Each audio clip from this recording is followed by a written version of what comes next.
শহরের মাইজদি থেকে যুক্ত হচ্ছেন সহকর্মী নাসিম শুভ। শুভ, বানভাসীদের সহায়তায় জেলায় কি কি ব্যবস্থা নেওয়া হয়েছে, আর যারা এখনো দুর্গত এলাকায় এখনো আটকা পড়েছেন তাদের উদ্ধারে কি কোনো ব্যবস্থা নিয়েছে কিনা প্রশাসন?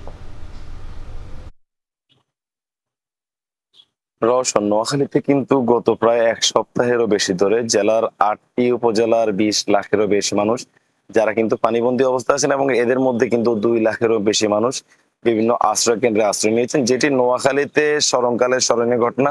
অর্থাৎ এমন পরিস্থিতি কিন্তু নোয়াখালীতে এর আগে কখনো তৈরি হয়েছে বলে স্থানীয় যারা প্রবীণ রয়েছেন, যারা বৃদ্ধ রয়েছেন, তারা কিন্তু বলতে পারেননি। তারা বলেছেন এর আগে ১৯৯৮ এর বন্যা দেখেছেন, ২০০৪ এর বন্যা দেখেছেন, এর আগে বিভিন্ন সময় এই ধরনের এত হাহাকার, খাদ্যের জন্য এত আত্মচিৎকার, এই ধরনের ঘটনা কিন্তু তারা এর আগে দেখেননি। চলমান বন্যায় নোয়াখালীতে কিন্তু খাদ্যের সংকট আজ ৩ থেকে ৪ দিন আগ থেকেই প্রবল আকার ধারণ করেছে। বিভিন্ন এলাকায় খাদ্যের জন্য হাহাকার দেখা দিয়েছে।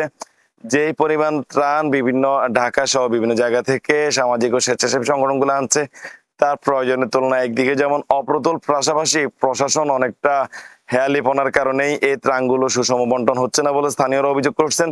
যারা স্বেচ্ছাসেবী আসছেন তারা বলছেন প্রশাসনের থেকে কিন্তু তারা কার্যত তেমন কোনো খুব একটা সহযোগিতা পাচ্ছেন না। বাধ্য হয়ে তারা স্থানীয় যারা রয়েছেন তাদের সহযোগিতায় বিভিন্ন এলাকায় গিয়ে ত্রাণ দিতে হচ্ছে। এতে করে কিছু এলাকায় ত্রাণ একাধিকবার গেলেও কিছু এলাকা রয়েছে যেগুলো আসলে দুর্গত এবং নেটওয়ার্কের এখনো বাইরে, সে সকল এলাকায় কিন্তু ত্রাণ একেবারেই পৌঁছায়নি।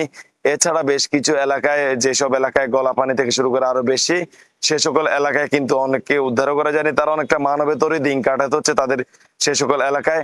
আমি কথা বলেছি নোয়াখালী জেলা প্রশাসক দেওয়ান মাহবুবুর রহমানের সাথে। তিনি জানিয়েছেন চলতি বন্যায় পরিস্থিতি মোকাবেলার জন্য তারা কিন্তু উপজেলা প্রশাসনগুলোর সাথে বারবারই মিটিং করছেন এবং এই বিষয়ে প্রয়োজনীয় ব্যবস্থা নিতে তাদেরকে নির্দেশ দিচ্ছেন।